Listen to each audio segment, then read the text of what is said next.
All right, y'all. I'm back. Now, if you you listen to that whole 5 minutes, 6 minutes of me just talking just now, I guess that was kind of like the surface level of this video, if you stood through it. Now we'll kind of get to, I guess, exposing the truth behind what Valentine's Day really is, where it came from, and I guess like what it really means. Now, at the end of the day, if you celebrate Valentine's Day, it's not the end of the world. You're not going to get struck down by God for going to go and buy your girlfriend some roses or whatever you choose to buy her. But for the sake of this channel and what we do here on YouTube, I figured we could just add this into this video since I was suspended for a week and, just kind of get back on track with putting the content out, right? So we all know that, Valentine's Day love, has nothing to do with God. It has nothing to do with the truth. We know it's a pagan holiday, right? I think they called it Lupercalia. Lupercalia. I'm not sure how you pronounce that word. I'm going to put it on the title. I'm pretty sure it comes from the days of Rome, because if I'm not mistaken, that is where this holiday sort of originated. Maybe it was turned into a holiday in the days in the Roman Empire. Because if I'm not mistaken, I think St.Valentine, the guy that it's actually named after, I think he was actually hung on February 14th, hundreds of years ago. And I think basically the men of Rome, they kind of like, they made it a holiday, if I'm not mistaken. Basically, it says, Lupercalia was the day of the wolf, also known as the festival of sexual license, basically where men become wolves as they carry out satanic rituals of fornication, right? So it says the young women would gather in the city, and their names were put in boxes. The love notes were called billets. The men of Rome would draw a billet, and the woman whose name was on it became his sexual lust partner, with whom he would fornicate until the next Lupercalia, or February 14th, which we know as Valentine's Day. This was a day that was sacred to the sexual frenzy of the goddess Juno. February 14th became a day of unbridled sexual lust. The color red was sacred to that day because of the blood and the heart shape that is popular to this day. The heart shape was not a representation of the human heart, which looks nothing like it.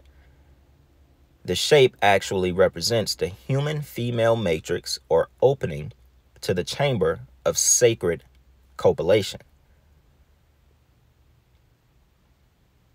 So, now we know millions of people celebrate it,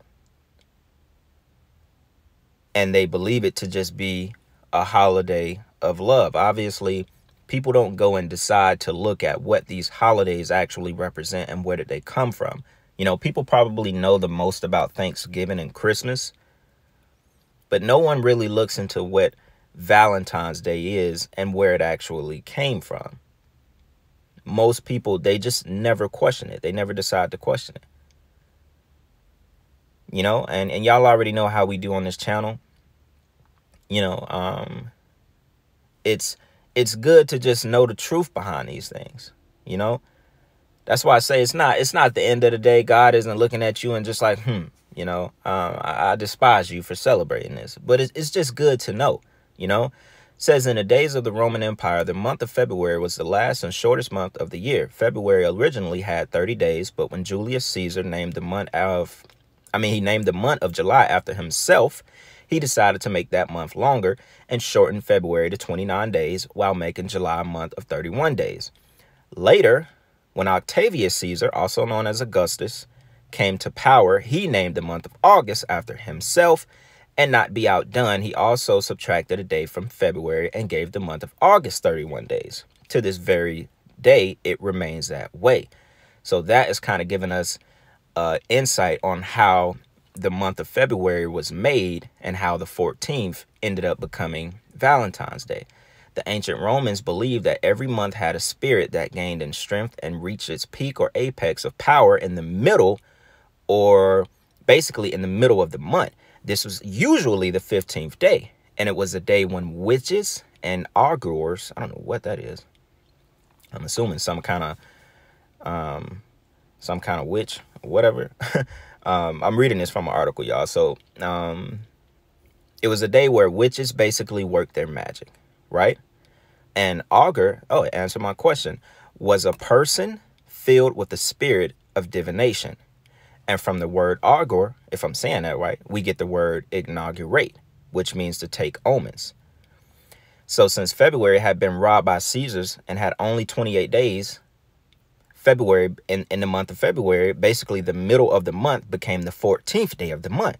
Since the middle of the month was celebrated on preceding Eve, the month of February was unique because it was the 13th day that became the eve of the Edes that month. Remember, Edes means middle of the month.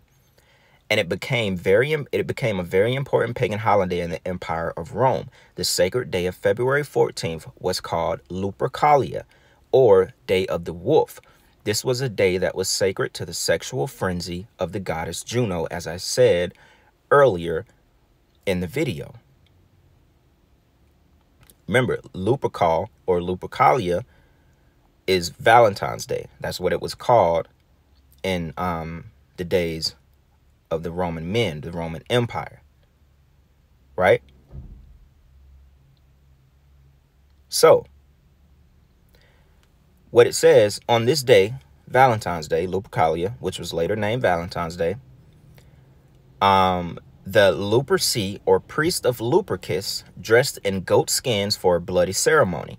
The priest of Lupercus, the wolf god, would sacrifice goats and a dog and then smear themselves with the blood. These priests made red with sacrificial blood would run around Palatine Hill in a wild frenzy while carving a goatskin thong called a fabria, whatever. Women would sit all around the hill as the bloody priests would strike them with the goatskin thongs to make them fertile. The young women would then gather in the city and their names were put in boxes, as we just read and talked about earlier in the video, which were called billets. So that's how it happened. So now we've basically just uncovered the occult side of what February 14th actually means and what it means to the spirit world, why it's on February 14th, because it's in the middle of the month where the spirits of divination and witches, this is where they work their magic, because the veil is thin in the spiritual world in the middle of each month. At least that is what they believe. Now, I'm not saying that's not true, because that could very well much so be true. Remember, these people have the power of magic. They have the knowledge of magic, the knowledge of the occult. So they know these kind of things. And they know when to practice magic and when to invoke spirits and when to take omens. And they do it off of energy that's created from the people who is actually celebrating something that they have no idea what they are celebrating. You have no idea why Valentine's is even on the 14th day of the month. So this part of the video is for the ones who really want to know the truth, really want to know what you're celebrating. And that's what it is. And if I'm not mistaken, it was something back in like the early 1900s where like on Valentine's Day, there was like a big massacre or something like that. I think it was like in the 1920s where a bunch of people were lined up and killed on Valentine's Day. I don't know. It's not really, that significant as far as the spiritual side of what Valentine's Day means to the occult, basically.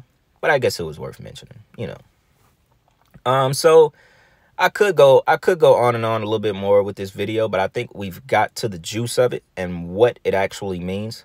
I'm sure a lot of people didn't know any of this information, as I didn't know some of it until I decided to research it and present it to y'all for a video today.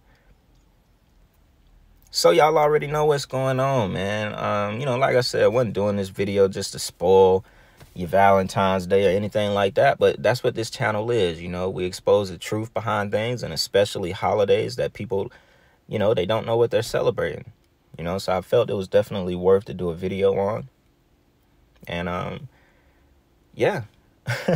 So I guess I'll be ending this video twice, man. But anyways, y'all already know what's going on. With that being said, man, it's Black Balloon, and I'm gonna see y'all soon. All right.